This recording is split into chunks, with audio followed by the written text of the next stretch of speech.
Ito yung training namin sa offshore na pinaka-worst situation. Dito yung training namin sa Buset.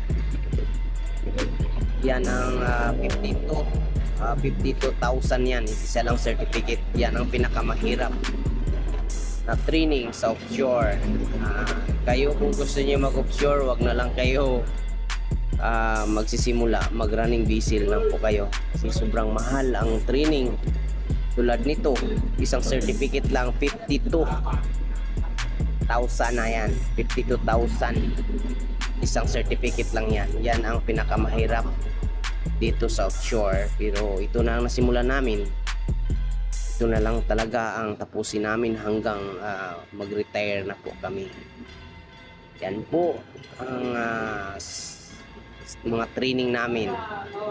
God bless po. Good morning.